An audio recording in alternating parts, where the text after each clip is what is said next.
Bismillahirrahmanirrahim. Assalamu alaikum and welcome back to my channel educational tips. कैसे हैं आप सब? आई होप सो आप सब बिल्कुल ठीक ठाक होंगे।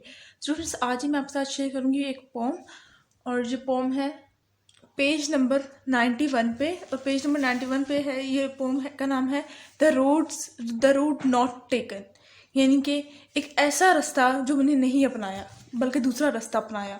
तो चलिए स्टार्ट करते हैं। फिर मैं आप लोगों को बताऊंगी कि क्या कौन सा रास्ता था, किस चीज़ की बात की जा रही थी। तो चलिए स्टार्ट करते हैं। Two roads diverged in a yellow wood, and sorry, I could not travel both. And be one traveler long I stood, and looked down on one as far as I could, to there where it bends in the undergrowth. अब सबसे पहले वो कह रहा है कि two roads diverge in a yellow would. Diverge का मतलब होता है किसी भी चीज के आगे जाके दो हिस्सों में बट जाना, और येलो वुड का मतलब होता है, येलो वुड का मतलब होता है खजां का मौसम, यानी कि खजां में होता है ना, पत्ते झड़ना शुरू हो जाते हैं। ठीक है, यहाँ पर जो पोइट है रॉबर्ट फॉरेस्ट कह रहा है two roads diverge in a yellow would, यानी कि दो रोड्स हैं और वो दो हिस्सों में आगे जाके बट रही हैं। दो हिस्सों में एक रोड, एक स्ट्रेट रोड है, फॉर एग्जांपल ये स्ट्रेट रोड है, ये स्ट्रेट, ठीक है, और फिर आगे जैसे जैसे जाती जाएगी तो एक रोड यहाँ को निकल जाएगी और एक रोड यहाँ को निकल जाएगी। तो दो रोड्स हैं, और मुझे and sorry I could not travel both, और मैं अफसोस इस बात का कर रहा हूँ कि मैं इन दोनों रोड्स पे नहीं जा सकता, इन दोनों सड़कों पर नहीं चल सकता। And be one traveller long I stood, क्योंकि मैं एक ही वो शख्स हूँ जो कि मुसाफत तय कर रहा है, जो कि सफ़र कर रहा है, जो कि ट्रैवलिंग कर रहा है, और एक शख्स कभी भी दो रोड्स में तो नहीं जा सकता। वो चाहता था कि मैं दूसरी रोड को भी देखूं, दोनों को देखूं कि पहली में और दूसरी में क्या फ़र्क है। And look down one as far as I could, और मैंने पहली रोड के सामने खड़े होकर दूर तक देखा, जितनी दूर तक मैं देख सकता था। To where it bent in the undergrowth को तो पता है, झाड़ियाँ, ठीक है, जंगल। मेरी जहां तक नजर पड़ रही थी ना, वहां पे बिल्कुल सीधा रोड थी, और आखिर में जाके मुझे जंगलात नजर आ रहे थे, झाड़ियां सी नजर आ रही थी। इस पूरे स्टेंजा का मतलब ये है कि एक शख्स है जिसका नाम रॉबर्ट फॉरेस्ट है, जो कि पोइट है, और वो बता रहा है कि मैं एक मरतबा सफ़र पे गया और वहां पर मैं एक सीधी रोड पे चल रहा था। इतनी देर में मैं आगे सीधा चलते जब वो एक सीधी रोड खत्म हुई तो वो रोड के उसने दो रुख कर लिए, यानी कि एक रोड दो रोड्स में बट गई। अब जब दो रोड में बट गई तो मैंने सोचा कि मैं जब पहले ही रोड पे जाऊंगा तो मुझे दूसरी रोड में जा सकता, दूसरे रास्ते पे नहीं जा सकता। फिर उसने चाहा कि चलो मैं सबसे पहले तो पहली रोड को देखता हूँ। वो पहली रोड के सामने खड़ा हुआ और उसने दूर तक निगाह डाली कि देखता हूँ कि मैं अगर आगे तक जाऊंगा तो मुझे क्या मिलेगा, क्या क्या मुझे देखने को मिलेगा। तो वो पहली रोड को देखता है वो आगे तक, जहां तक उसकी नजर जाती है ना, वहां तक वो देखते हैं, वहां तक तो रोड होती है, और आखिर में जाकर एक झाड़ियां सी होती हैं। Then took the other as just as fear, and having perhaps the better claim, because it was grassy and wanted wear, though as for that the passing there had warned them really about the same. अब वो कह रहा है then took the other as just as fear.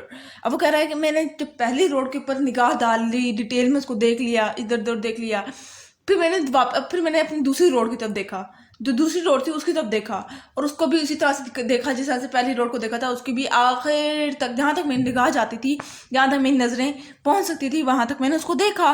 And having perhaps a better claim, और मुझे लगा कि ये जो दूसरी रोड है ये पहली रोड से ज्यादा बेहतर है, because it was grassy and wanted wear का मतलब होता है ऐसी चीज जो कम इस्तेमाल की जाए। ठीक है, अब वो उसको दूसरी रोड क्यों ज्यादा बेहतर लगी पहली रोड से, क्योंकि वो जो दूसरी रोड थी उस पर काफी अच्छी ग्रास थी, काफी अच्छी घासें थी, और साथ ही साथ वो जो रोड थी ना, वो एक ऐसी सेकंड रोड थी, वो एक ऐसी लुक दे रही थी जिस तरह से आज से पहले वहां पे कुछ चला ही ना हो, हत्ता कि दोनों रोड इक्वली इस्तेमाल हुई हुई थी।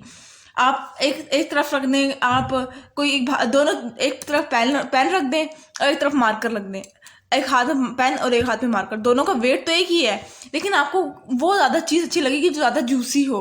ठीक है, आपको मार्कर अच्छा लगेगा क्योंकि वो अगर मार्कर जूसी सा होगा, अच्छा सा लिखता होगा, तो आप कहोगे ये मार्कर ज़्यादा अच्छा है बॉल पेन के निस्बतन, हत्ता कि दोनों चीज़ों हैं तो एक ही, कौन सा बॉल पेन में कोई सुर्ख आपके पर लगे हैं या मार्कर में कोई सुर्ख आपके पर लगे हैं, नहीं, दोनों चीजें तो हैं तो इक्वली। तो अभी वो सिर्फ उस सेंस से देख रहा है, उसकी खूबसूरतियों को देख रहा है सेकंड रोड की। Though as for that the passing there had warned them really about the same. मुझे लगता है कि आज से पहले दूसरी रोड पर आज से पहले बहुत कम लोग गुजरे हैं। नेक्स्ट आ जाते हैं, and both that morning equally lay in leaves no step had trodden black oh I kept the first for another day yet knowing how way leads on to way I doubted if I should ever come back। अब वो कह रहा है कि and both that morning equally lay, अब उन दोनों के तरफ एक ही तरह का मौसम था, एक ही तरह के सब कुछ था। In leaves no step had trodden back, लेकिन जो दूसरी रोड थी ना उसमें फर्क ये था कि जो पहली रोड पे जो पत्ते थे, क्योंकि जिस तरह से उसने ऊपर बताया कि खजां का मौसम था, पत्ते गिरे थे। अब जब पत्तों पे चला जाता है ना, ये ग्रासेस पे चला जाता है तो वो काली पड़ना शुरू हो जाती हैं।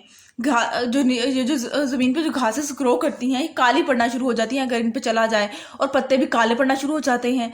जो दूसरी रोड थी ना उसके ऊपर ना तो कोई पत्ता काला हुआ था, सब कुछ इतना ग्रीन ग्रीन और फ्रेश फ्रेश सा लग रहा था, साफ पता चल रहा था कि शायद आज से पहले इधर कोई भी नहीं आया हो। Oh I kept the first for another day. अब मैंने सोचा कि मैं जो पहली रोड है उसको मैं किसी और दिन में जब मैं कभी दोबारा मेरा मौका हुआ, कभी दोबारा इत्तेफाक हुआ तो मैं दोबारा इस रोड पर दोबारा आ जाऊंगा, पहली रोड को अपनाऊंगा। आज मैं सेकंड रोड से ट्रैवल करता हूँ, yet knowing how way leads to on the way. हत्ता कि मुझे ये पता नहीं था कि दूसरी रोड किस रास्ते को जाती है, कहाँ पे जाके मुझे छोड़ेगी। I doubted if I should ever come back। doubted का मतलब होता है शक करना। हत्ता कि उसको पता भी था कि पता नहीं मैं दोबारा आ भी सकूं इस जगह पर, ना आ सकूं, लेकिन फिर भी मैंने दूसरी रोड को अपना लिया। I shall be telling this with a sigh somewhere ages and ages hence two roads diverged in a world and I took the one less traveled by and that has made all the differences।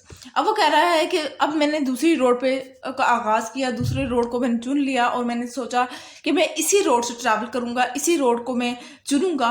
हत्ता कि मुझे ये भी नहीं पता था कि ये किस तरह की रोड है और इस दूसरी रोड में उसमें क्या फ़र्क है। हत्ता कि दोनों की दोनों रोड एक जैसी थी, एक जैसी दिखने को थी और एक जैसी सारा कुछ था उसमें, लेकिन मैंने फिर भी दूसरी रोड का इंतखाब किया। और ये जो मैंने सोचा और इस रोड की वजह से, इस रूट की वजह से आज मुझे इतनी तरक्की हासिल है। आज मैं जो कुछ भी हूँ और मेरी लाइफ में जितनी भी तब्दीलियाँ हुई हैं इस रोड की वजह से हैं। अब उसने ना अपनी लाइफ को, किसने, रॉबर्ट फॉरेस्ट ने, उसने अपनी लाइफ को ना इन दो रोड से तशबीह दी है। इसके पीछे बैक सीन्स कुछ यूं था। ये जो पोइम लिखी गई थी ना, तो इसने अपने एक फ्रेंड्स को, जिसका नाम था एडवर्ड जेनर, इसने अपने फ्रेंड को लिखा था, जो कि इस तरह से वो हमेशा ना जब भी कोई काम होता था ना, 1915 की बात है, 1915 में इसने अपने वो उस फ्रेंड को ये वाली पोइम लिखी थी। और जब उसने ये वाली, क्योंकि उसको उसके फ्रेंड्स के अंदर, उसके जो फ्रेंड था, उसका जो दोस्त था एडवर्ड जेनर, उसको रॉबर्ट फॉरेस्ट को एडवर्ड जेनर के अंदर कुछ ऐसी चीज़ें नजर आती थी कि उसके अंदर कुछ ऐसी आदत मौजूद थी जो वो चुनता था इस तरह की, ठीक है। तो उसने जब इसको लिखी, रॉबर्ट फॉरेस्ट ने एडवर्ड जेनर को लिखी, तो और उसको सेंड की कि ये देखो मैंने एक नई पोइम लिखी है तुम्हारे ऊपर, तो मुझे पढ़ के बताओ कि कैसी है ना। तो उसने फिर एडवर्ड जेनर ने रिप्लाई में भेजा कि बहुत अच्छी, बहुत अच्छी, बहुत उम्दा। फिर जो रॉबर्ट फॉरेस्ट सुनना चाहता था वो तो उसने बोला नहीं एडवर्ड जेनर ने, जिसका नतीजा ये हुआ कि उसने दोबारा लेटर लिखा, दोबारा एक खत लिखा और उसको कहा मुझे डिटेल में बताओ, ठीक है। उसने कहा कि इसने लाइफ की इतनी अच्छी बात लिखी हुई है ना कि देखें, आपको दो चीज़ें, आपको अगर चुनने को कही जाए, दो चीज़ें चुनने को कहीं, ठीक है, एक में दौलत है, एक में आपके माँ बाप हैं, ठीक है। हम लोग इन दो रोड को दौलत और माँ बाप में कंपैरिजन लेकर लेते हैं, ठीक है। जो सेकंड वाली रोड है वो माँ बाप वाली है, जो फर्स्ट वन है वो दौलत वाली है, पैसा, ठीक है। तो हम लोग जब बड़े हो जाते हैं, हम लोग अपने इंडिपेंडेंट लाइफ जीना शुरू हो जाते हैं, फिर हम लोग अमूमन लोग यूं ही करते हैं कि उस रोड से, सेकंड वाली रोड से दूर होते चले जाते हैं, दूरी इख्तियार करते चले जाते हैं। अमूमन इस तरह से होता है काफ़ी ज़्यादा मरतबा। ये एक हमारे यहाँ एक ट्रेंड चल पड़ा है कि माँ बाप को पीछे छोड़ दो, जब आपके पास दौलत शोहरत आप हासिल कर लो। लेकिन कामयाबी किस रोड में है, कामयाबी दूसरी रोड में है, यानी कि दुआएं किस रोड से हमने मिलनी है, हमें दूसरी रोड से मिलनी है। जब दूसरा रास्ता अख्तियार करेंगे तो अल्लाह भी खुश, माँ बाप भी खुश, और जब अल्लाह खुश, माँ बाप खुश, तो और क्या चाहिए। तो रिस्पेक्ट योर पेरेंट्स। और जब भी आपको देखिए, ज़रूरी नहीं है कि आप इसको अपने पेरेंट्स में और दौलत में ही वो सोचें। देखिए दुनिया में सबसे कीमती चीज़ ये दौलत कुछ भी नहीं है। जो हमारे साथ जाएगा वो हमारे अमाल हैं। अगर आज हम अपने माँ बाप को खुश रखेंगे तो कल क्या होगा, आज हम अपनी दुनिया संवारेंगे, ठीक है, और आखिरत भी, आज दुनिया भी हमारी संवर रही है और आखिरत भी संवर रही है। माँ बाप जब बुढ़ापे में चले जाते हैं तो उनका सहारा कोई भी देने वाला अमूमन तौर पर नहीं होता। कौन सहारा देता है? आपकी अपनी औलाद, ठीक है।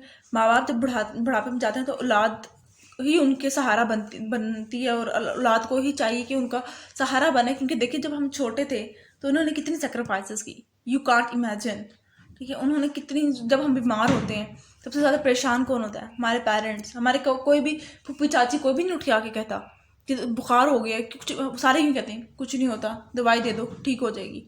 लेकिन हमारे माँ बाप भी होते हैं जो हमारी ठंडी की पट्टियाँ करते हैं और सारा काम करते हैं। तो ये, और सच बात बताओ ना, तो एहसास हमें तब होता है, अमूमन लोगों को मैंने देखा भी है, एहसास तब होता है जब वो नहीं रहते इस दुनिया में। और तब एहसास का कोई फ़ायदा नहीं होता, क्योंकि ना तो तब आप लोग उनकी खिदमत कर सकते हैं। अब वो अल्लाह की, वैसे तो अल्लाह की मानत अल्लाह ताला ने ले ली। माँ बाप, हर इंसान उनको, बेशक हर इंसान को मौत का मज़ा चखना ही है, ठीक है ना। लेकिन आप अपने पेरेंट्स की रिस्पेक्ट करें। और अगर दुनिया में कोई भी चीज़, कोई भी ऐसा रास्ता आए ना, कोई भी ऐसी वक्त आए जहाँ पे आपको दो चीज़ों का कहा जाए और दोनों में से कोई एक चीज़ का इंतखाब करें, तो उस चीज़ का इंतखाब करना जिसका आपको पता भी हो कि इससे मेरी दुनिया और आखिरत दोनों संवरेगी।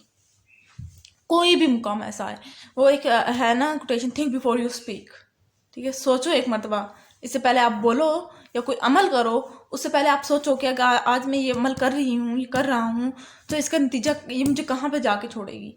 ये अगर ये रोड में इख्तियार करूँगी, ये काम में इख्तियार करूँगा, तो इसने मुझे कहाँ तक लेके जाना है, कितनी मुसाफत, कितनी दूरी तक लेके जाना है, ठीक है ना।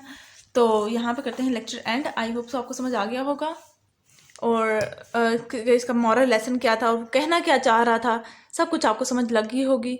अगर आज का लेक्चर आप लोगों को अच्छा लगा है तो मेरे चैनल को सब्सक्राइब कर दीजिएगा, वीडियोस को लाइक कर दीजिएगा, और साथ ही साथ बेल आइकन को प्रेस करना मत भूलिएगा। इससे जी मेरी आने वाली हर लेटेस्ट अपडेट सबसे पहले आप तक पहुंचेगी। मिलती हूँ किसी और वीडियो में, दुआ में याद रखिएगा। अल्लाह हाफिज़।